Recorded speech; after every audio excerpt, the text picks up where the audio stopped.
जो पेशिन गोई पैदा होते ही अल्लाह के नबी सल्लल्लाहु अलैहि वसल्लम ने दी थी, आज उस वक्त उस पेशिन गोई के ताबीर का वक्त आया है।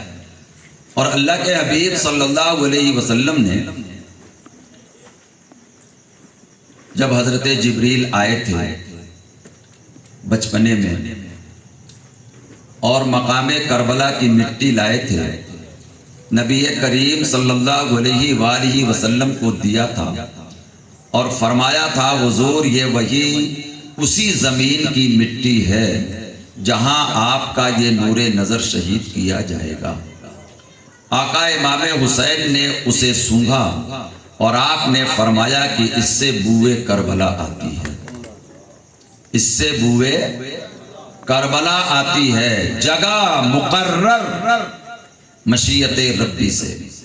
आका इमाम हुसैन रज़ियल्लाहु ताला अन्हु जब मुसब्बिबुल असबाब ने असबाब बनाए तो उसी जगह पे पहुंच गए।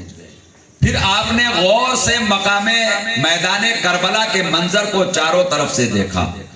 फिर आप कुछ आगे बढ़े, फरमाया कि वो जगह है जहां हमारे खेमे होंगे, ये वो जगह है जहां अब्बास के बाजू कटेंगे, ये वो जगह है जहां अली असगर शहीद होंगे, ये वो मकाम है जहां मेरा अली अकबर शहीद होगा, ये वो मकाम है जो मैदाने कारजार बनेगा, और ये वो मकाम है जहां मेरा आखिरी सजदा अदा होगा।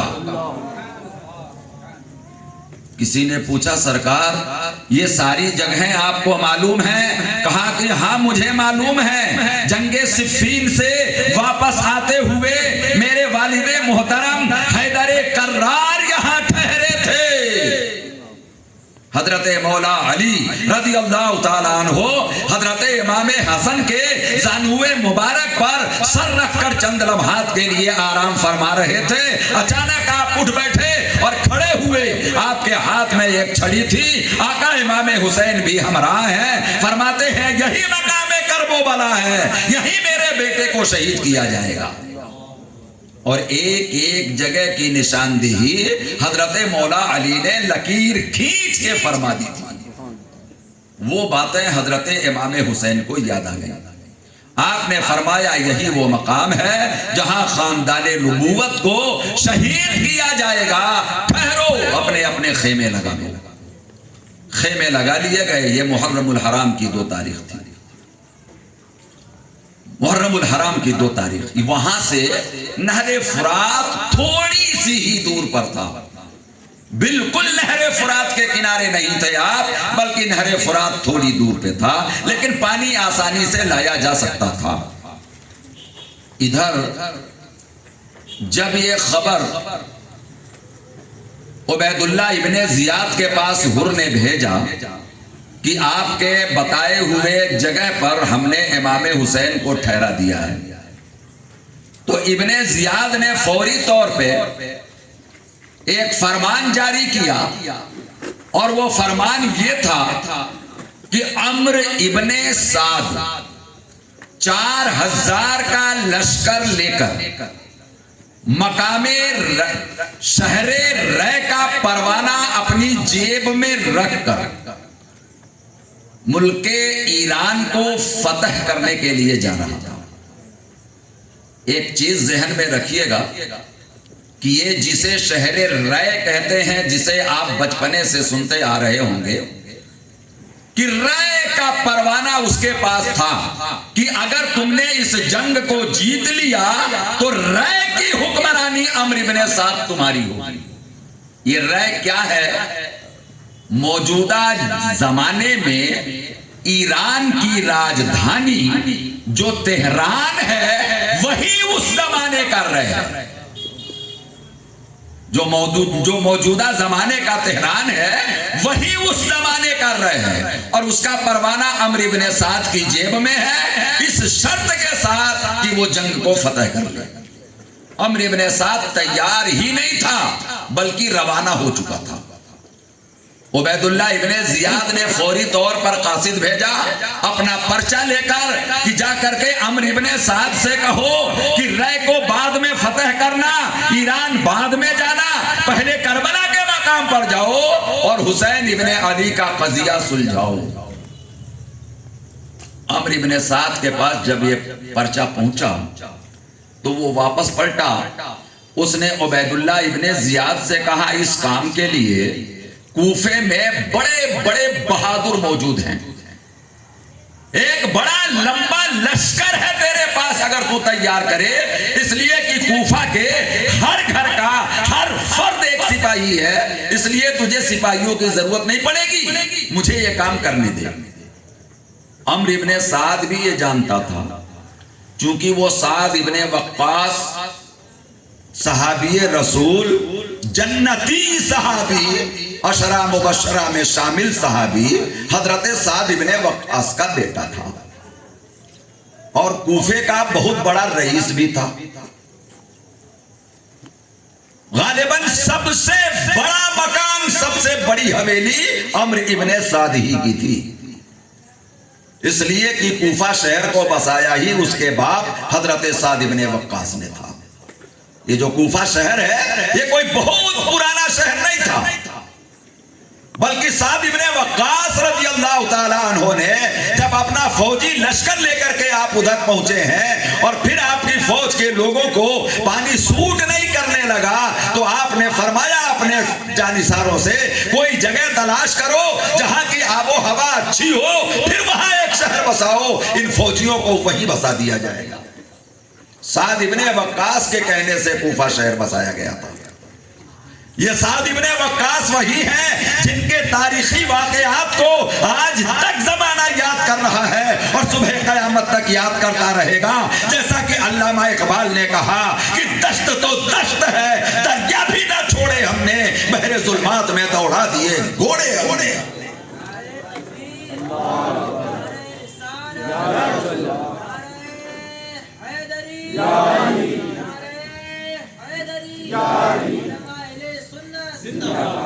वो दरियाए बहरे जुल्मात में घोड़े दौड़ाने वाली जात कोई और न थी, उस फौज के सिपहसालार आजम हजरत साद इब्ने वक्कास थे, जिनका ये नाजायज, जिनका ये नालायक बेटा है अम्र इब्ने साद, जिसका नाम आप बार बार सुनते रहेंगे।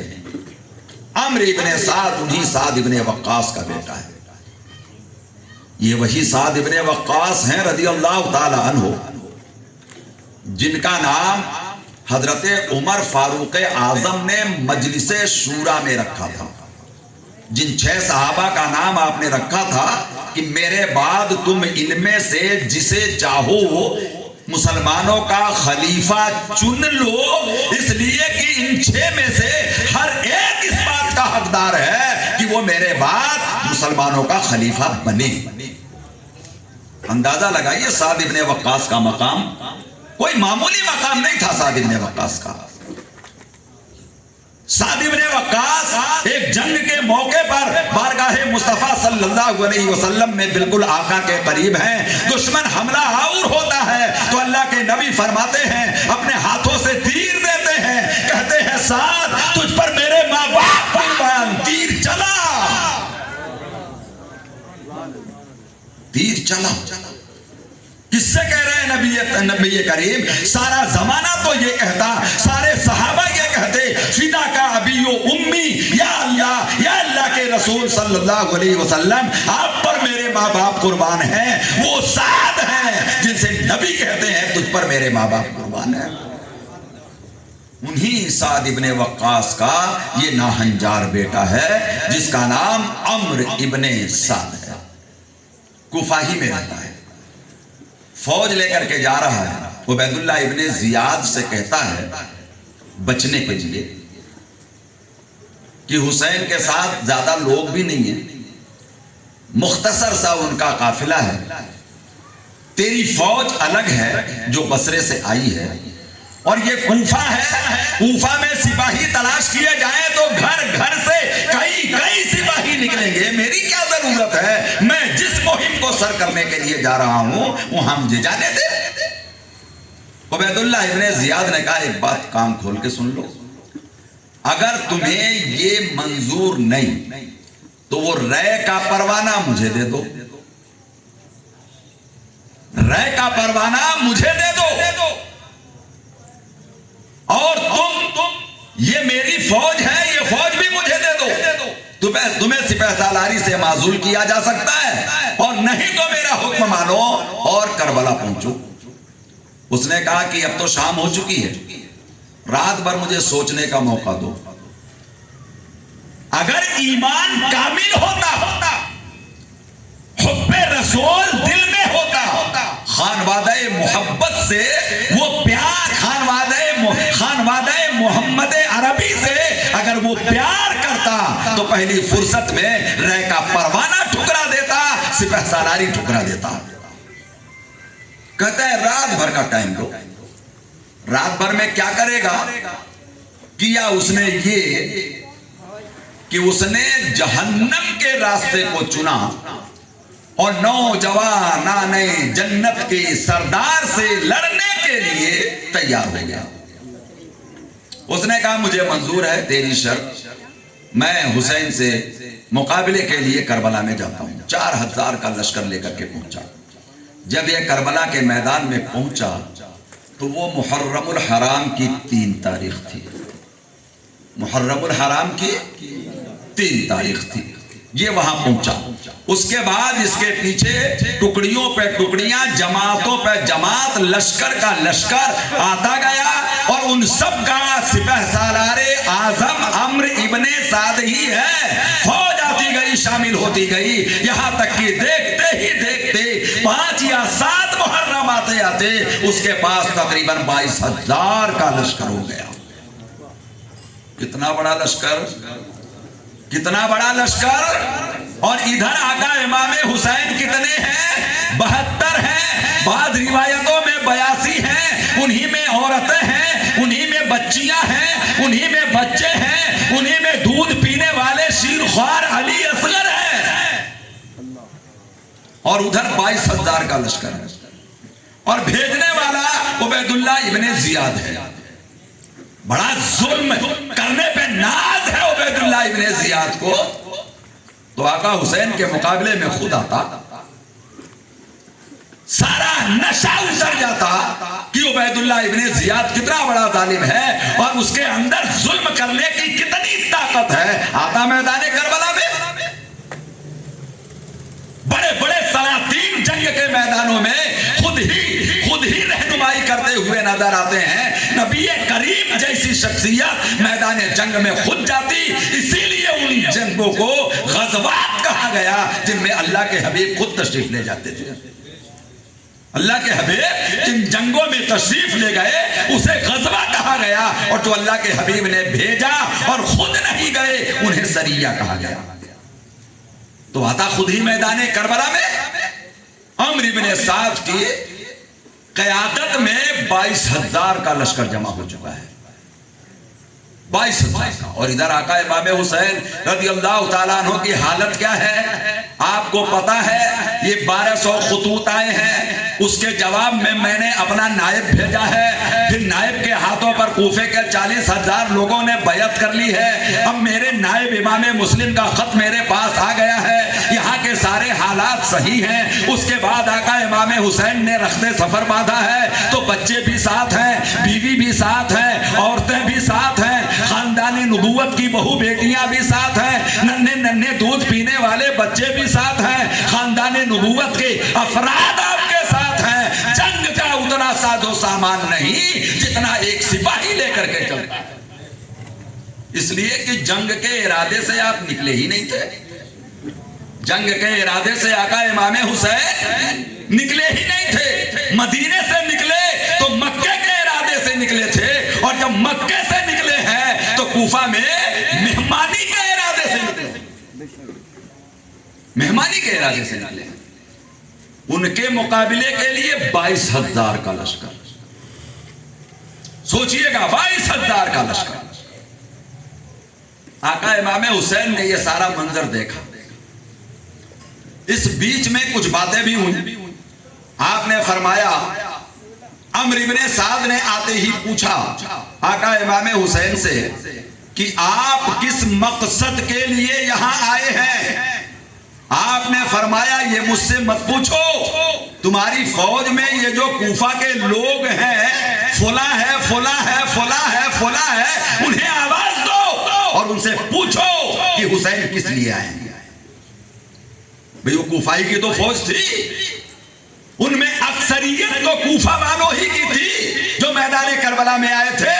आका इमाम हुसैन ने कई चेहरे भी देखे थे, उनका वो नाम ले लेकर आका इमाम हुसैन ने आवाज लगाई थी कि तुम जवाब दो अपने आका को, अपने सिपहसालार, अपने कायद को कि मैं किस लिए आया हूं। क्या तुमने खत नहीं भेजा?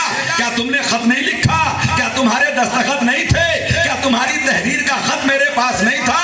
इनसे पूछो ना, अम्र इब्ने साद, इनसे पूछ। मैं आया नहीं हूं, मुझे बुलाया गया है। मैं आया नहीं हूं बल्कि मुझे बुलाया गया है। और फिर मैं तो रास्ते ही से वापस जा रहा था। हुर से पूछो कि वो मुझे घेर के यहां तक क्यों लाया।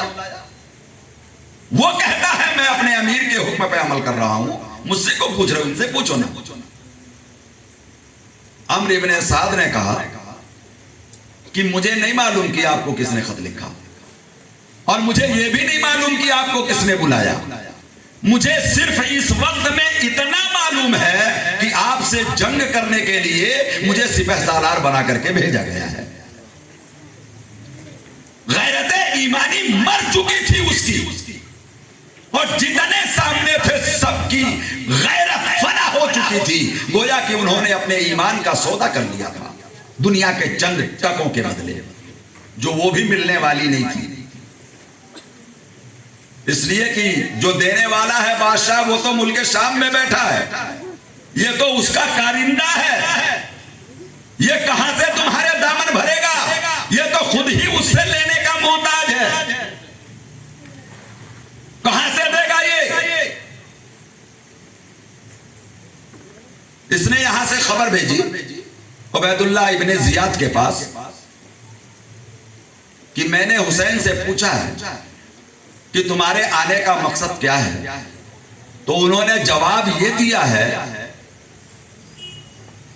कि मुझे खत लिख करके बुलाया गया है, तब आया हूं मैं, और कूफे वालों ने मेरे पास इतने इतने खुतूत लिखे हैं। अब बता अमीर, हम इनके साथ क्या करें? हम इनके साथ क्या करें? उधर से अभी जवाब आया नहीं। उससे पहले ही आका इमाम हुसैन रज़ियल्लाहु ताला अन्हु ने अपना एक कासिद भेजा अम्र इब्ने साद के पास। कहा कि आज रात के सन्नाटे में मैं तुझसे मिलना चाहता हूं। 22,000 का लश्कर सामने है, मैं तुझसे मुलाकात चाहता हूं। अम्र इब्ने साद रात को 20 सवार लेकर अपनी फौज से निकला और मैदान में आया। इधर से आका इमाम हुसैन अपने साथ 20 साथियों को लेकर मैदान में पहुंचे। दोनों तरफ के साथी पीछे रह गए। अम्र इब्ने साद और आका इमाम हुसैन की आपस में बहुत देर तक गुफ्तगू हुई। गुफ्तगू कैसी हो सकती है उस मौके पर, इसका अंदाजा आप आसानी से लगा सकते हैं कि आका इमाम हुसैन की और अम्र इब्ने साद की बात क्या हुई होगी। आखिर में आका इमाम हुसैन ने फरमाया कि अगर तुम लोगों को मेरी बातों पर यकीन नहीं है तो सुनो, मैं 3 मसले रखता हूं, इनमें से किसी भी एक को मान लो। नंबर 1, मैं जहां से आया हूं मुझे वहीं वापस चले जाने दो। अगर यह तुम्हें मंजूर नहीं है कि मैं मदीना जाऊं या मक्का जाऊं, तो सरहदी इलाकों में से किसी भी इलाके की तरफ हमें चले जाने दो। वहां जाकर के खामोशी से तन्हाई में मैं अपनी जिंदगी के अय्याम गुजार लूंगा। न मक्का जाऊंगा न मदीना जाऊंगा। भाई अगर तुम्हें डर ये हो कि ये मक्का या मदीना गए तो खलफशार होगा, इनसे मोहब्बत करने वाले मदद के लिए आमादा हो जाएंगे और फिर कत्लो गारत और खून खराबा होगा, तो मुझे बच जाने दो मक्का और मदीना, मैं सरहदी इलाकों की तरफ चला जाता हूं। और अगर ये भी मंजूर ना हो तो आखिरी बात यह है कि मुझे मुल्के शाम जाने दो, मुझे मुल्के शाम जाने दो, यजीद से आमने सामने मैं मुलाकात करूंगा और हम दोनों मिलकर के इस मसाले को सुलझा लेंगे। तुझे यकीन नहीं आता तो पीछे पीछे तू भी मेरे साथ चल, कि मैं कहीं इधर उधर चला जाऊं, तुझे यकीन ना हो मेरी बात पे तो तू भी मेरे साथ साथ चल। अम्र इब्न साद ने कहा कि आपने बड़ी नफी तुली और एक सच्चे इंसान की तरह आपने बात की है, मुझे उम्मीद है कि ये मसाला सुलझ जाएगा और जंग नहीं होगी। बड़ी खुशी हुई अम्र इब्न साद को, सोच रहा था कहीं ना कहीं से तो बच जाऊं, न रहती हुकूमत जाए और न इमाम हुसैन से लड़ना पड़े। वो भी इस बात के लिए आमादा था। उसने एक पर्चा लिखा, कासिद बुलाया, उबैदुल्लाह इब्ने जियाद के पास भेज दिया। उबैदुल्लाह इब्ने जियाद ने जब उस पर्चे को खोल के पढ़ा तो उसे भी किसी न किसी हद तक खुशी हुई। उसने कहा मुश्किल टली, लड़ाई नहीं होनी पड़ेगी, सारा मसाला हल हो जाएगा। अब हुसैन को उनके 3 दिए हुए मसाले के मुताबिक कोई ना कोई एक मसाला हल कर लिया जाएगा और यह जंग न होगी। उबैदुल्लाह इब्ने जियाद भी इस पर तैयार हो गया, लेकिन उसके पहलू में वो जहन्नमी सूअर बैठा था जिसको जमाना शिम्र जिल जौसन कहता है, शिम्र लईब।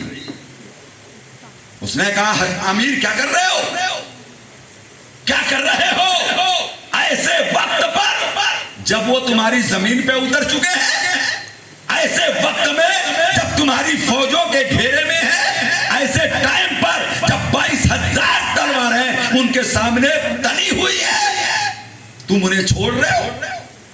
इसमें तो तुम्हारी तौहीन है, इसमें तो तुम्हारी जिल्लत है। इस मसाले पर कभी इत्तेफाक न करो। और सुनो, जिस अम्र की तुम बात करते हो, मैंने तो ये सुना है कि रात की तन्हाइयों में ये दोनों के दोनों कुरैशी अकेले में बैठ करके बातें करते हैं। आग लगा दिया शिमर, बनते हुए मसाले को उलझा दिया शिमर ने। वो भी नशे में चूर हो गया, अपने ताकत और गुरूर में आ गया।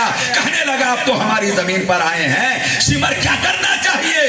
कहा उनको अपने सामने झुकाओ, अगर तुम्हारे ताबे हो जाते हैं तो कोई बात नहीं है, और नहीं होते हैं तो माज़ अल्लाह उनकी गर्दनें काट दो। ये मशवरा किसने दिया?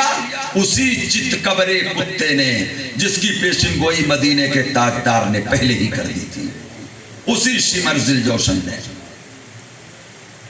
उबैदुल्लाह इब्ने जियाद ने फिर दूसरा एक परवाना लिखा। परवाना ये लिखा कि अम्र इब्ने साद, हमने तुझे सुलह करने के लिए नहीं भेजा है, हमने तुझे इसलिए भेजा है कि इमाम हुसैन से यजीद की बैअत लो, मेरा ताबे करो, और अगर वो इसके लिए तैयार नहीं होते हैं तो उनसे जंग करो, और अगर तुम्हें जंग करने में किसी तरीके की कोई पशोपेश है तो ये कमान शिमर के हवाले कर देगा। अब तुम सिपह सालार नहीं रहोगे, बल्कि शिमर जिल जौशन सिपह सालार रहेगा। और शिमर ही के हाथ वो पर्चा भेज दिया।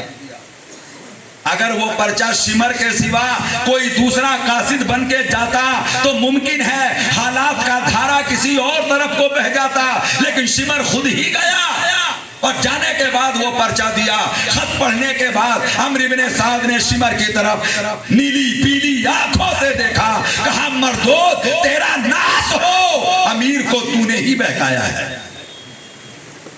खुल्लम खुल्ला कहा उसने, अमीर को तूने ही बहकाया है। क्या तुझे पता नहीं कि ये सामने जो लश्कर है 72 नफूस का, ये कौन लोग हैं? अगर वो कहते हैं सलामती का रास्ता चाहते हैं तो तू उसे उलझा क्यों रहा है? उसने कहा मैं बकवास सुनने नहीं आया, लड़ाई करनी है या नहीं करनी है, दो टोक मुझे जवाब दे। अगर करनी है तो ठीक है, वरना ला झंडा मुझे दे, कमान मेरे हाथ में दे। तू बरतरफ, तू माजूम, जो रात भर सोच के फैसला करके रहे का प्रोग्राम रद्द करके इमाम हुसैन के मुकाबले में आया था, वो इतनी जल्दी से शिमर के हाथ में कमान कैसे दे देता? उसके मुकद्दर में तो जिल्लत और रुसवाई और कयामत तक की उसके लिए रुसवाई और जहन्नम का ईंधन तो उसके लिए तैयार हो चुका था।